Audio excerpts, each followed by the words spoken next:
Hello guys, कैसे हो आप? आई होप अच्छे होंगे। इस वीडियो में हम बात करने वाले हैं परिवर्तन। पहले हमने पढ़ा था परमाणु। परमाणु का समूह बनता है रासायनिक बंध के द्वारा। समान या भिन्न प्रकार के परमाणु के समूह को हमने अणु कहा, यौगिक पढ़ा। और फिर इन्हीं से पदार्थ का निर्माण होता है। तो पदार्थ की इकाई हमने पहले भी पढ़ा था कि परमाणु होता है।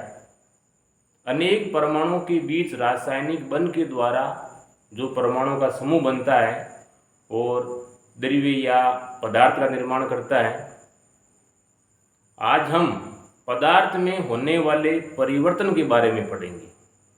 किसी भी पदार्थ में दो प्रकार का परिवर्तन होता है, एक भौतिक परिवर्तन, दूसरा रासायनिक परिवर्तन। रासायनिक परिवर्तन को रासायनिक अभिक्रिया भी कहते हैं, केमिकल रिएक्शन। दोनों एक ही बात है। तो शुरुआत करते हैं। किसी पदार्थ में भौतिक परिवर्तन कैसे होता है?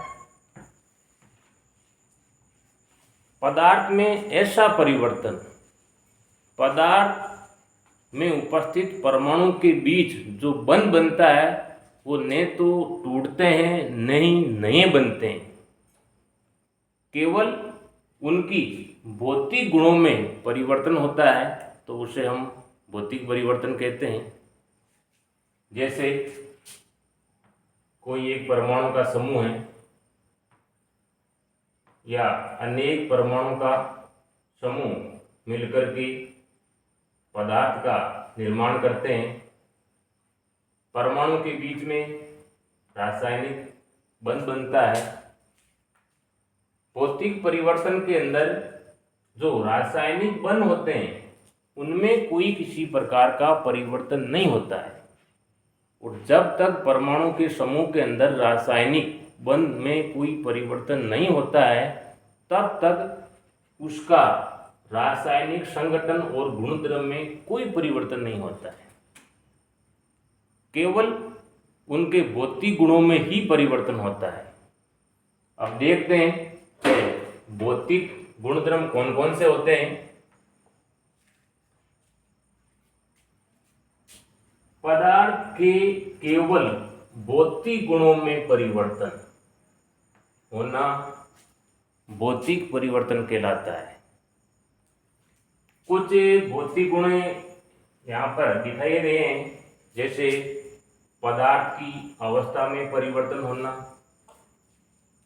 ठोस से द्रव, द्रव से गैस, रंग में परिवर्तन, रूप में परिवर्तन, आकार में परिवर्तन, माप में परिवर्तन, गंध व घनत्व, पदार्थ के आयतन, गलना, क्वथना, कठोरता, लचीलापन आदि में जो परिवर्तन होता है उसको हम भौतिक परिवर्तन कहते हैं। नोट लिखकर के लिखा है यहाँ पर, पदार्थ के रासायनिक संगठन व गुणधर्मों में कोई परिवर्तन नहीं होता है। इस प्रकार की परिवर्तनों को हम भौतिक परिवर्तन कहते हैं। पदार्थ के अंदर उपस्थित परमाणु के बीच न तो बंध बनता है नहीं टूटता है, केवल उनके भौतिक गुणों में परिवर्तन होता है, तो उसे हम भौतिक परिवर्तन कहते हैं। कुछ उदाहरण और भी दिखाए गए हैं। उदाहरण के लिए हमने जल का अणु या पदार्थ लिया है। जल का अणु सूत्र H2O हाइड्रोजन और ऑक्सीजन परमाणु से मिलकर बना है, और ऑक्सीजन हाइड्रोजन के बीच में रासायनिक बंध के निर्माण से इस अणु व यौगिक तथा पदार्थ का निर्माण होता है। हम कह सकते हैं कि जल के एक अणु के अंदर जो परमाणु का समूह है वो H2O है। जब ठोस अवस्था के जल पदार्थ को हम ऊष्मा देते हैं, गर्म करते हैं, तो जल के अणुओं के बीच में जो रासायनिक बंध है उसमें कोई किसी प्रकार का परिवर्तन नहीं होता है। केवल अणुओं के समूह, दो या दो से अधिक परमाणु का समूह से जो अणु बने हैं वो पास पास हैं, वो ऊष्मा ग्रहण करके थोड़े थोड़े दूर दूर हो जाएंगे। तो जब हम ठोस अवस्था बर्फ को कुछ ऊष्मा देते हैं, हीट देते हैं, उसको गर्म करते हैं, तो वो द्रव अवस्था में परिवर्तन हो जाता है। ठोस से द्रव अवस्था में जब ये परिवर्तन हुआ तो हम देख सकते हैं कि जो जल का अणु है H2O, ठोस अवस्था में ये सारे पास पास थे। जैसे ही इसको हमने ऊष्मा दी, गर्म किया, तो H2O जल के अणु कुछ दूर दूर हो चुके। कहने का मतलब ये है कि ऊष्मा पाकर के जल पदार्थ ठोस अवस्था से द्रव अवस्था में परिवर्तन हुआ है, न कि इन परमाणु के बीच में जो बंध था उसमें कोई परिवर्तन हुआ है। कोई परिवर्तन नहीं हुआ है, केवल भौतिक गुणों में परिवर्तन हो रहा है।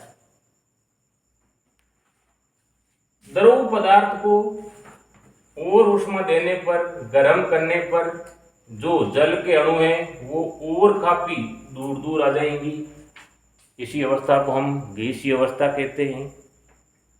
और पुनः यदि हम गैसीय अवस्था को ठंडा करते हैं तो द्रव अवस्था में आ जाएगा।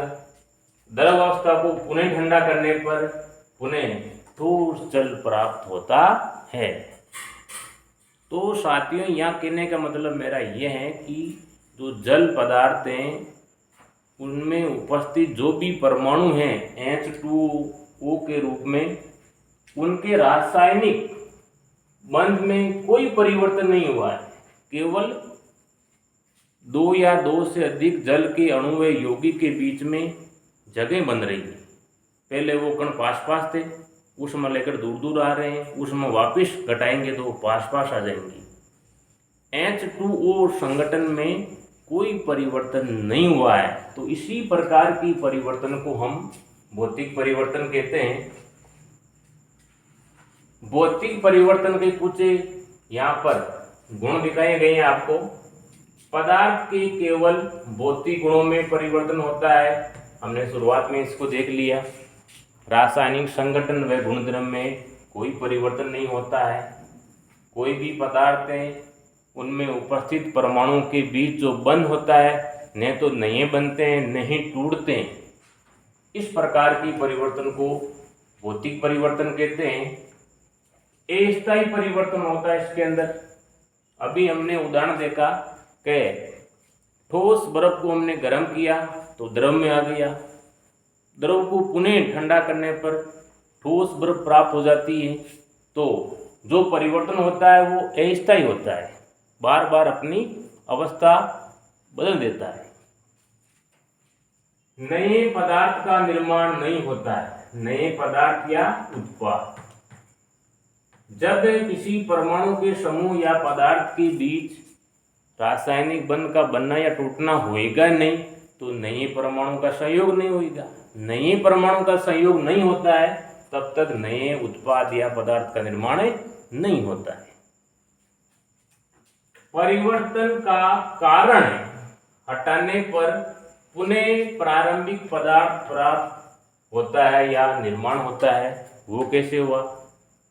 जब हमने ठोस बर्फ को ऊष्मा दिया, गर्म किया, तो वो द्रव अवस्था में परिवर्तित हो गया।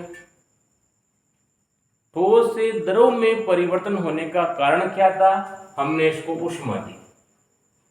अब यदि परिवर्तन के कारण को हम हटा देते हैं तो पुनः वो पदार्थ ठंडा हो जाएगा, ऊष्मा कम हो जाएगी। कम होने पर पुनः वो द्रव अवस्था से पहले वाली अवस्था जो थी ठोस अवस्था में पुनः बदल जाता है। अभिकारक से उत्पाद बनता है, उत्पाद से वापिस से अभिकारक बन जाता है। ये इसका प्रतीक हैं भौतिक परिवर्तन का। भौतिक परिवर्तन के कुछ उदाहरण दिए गए हैं, जैसे नौसादर अमोनियम क्लोराइड, जो ठोस पदार्थ हैं, इसको जब हम गर्म करते हैं तो ये सीधा ही द्रव अवस्था में परिवर्तित न होकर के गैसीय अवस्था में चला जाता है। जब गैसीय अवस्था अमोनियम क्लोराइड को ठंडा करते हैं, ऊष्मा को घटाते हैं, तो पुनः ये द्रव में परिवर्तित न होकर के सीधा ही ठोस में परिवर्तित हो जाता है। इसी घटना को ऊर्ध्वपातन कहते हैं। शक्कर का पानी में घुलना, जब पानी में हम शक्कर घोलते हैं तो शक्कर को पानी से पुनः प्राप्त कर सकते हैं। वो कैसे हुआ? जब हम पानी को गर्म करते हैं तो पानी भाप बन करके उड़ जाएगा और शेष शर्करा बच जाती है। इसका मतलब दोनों के परमाणु के बीच में न तो बंध बने न टूटे, केवल भौतिक गुणों में परिवर्तन हुआ है। अभी हमने उदाहरण पढ़ा था जल की अवस्था में परिवर्तन होना।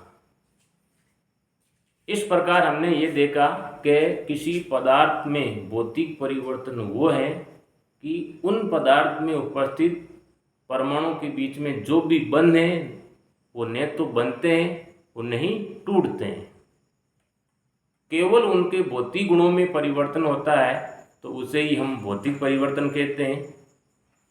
अगले वीडियो हम परिवर्तन का दूसरा भाग रासायनिक परिवर्तन या रासायनिक अभिक्रिया के बारे में अध्ययन करेंगे। धन्यवाद।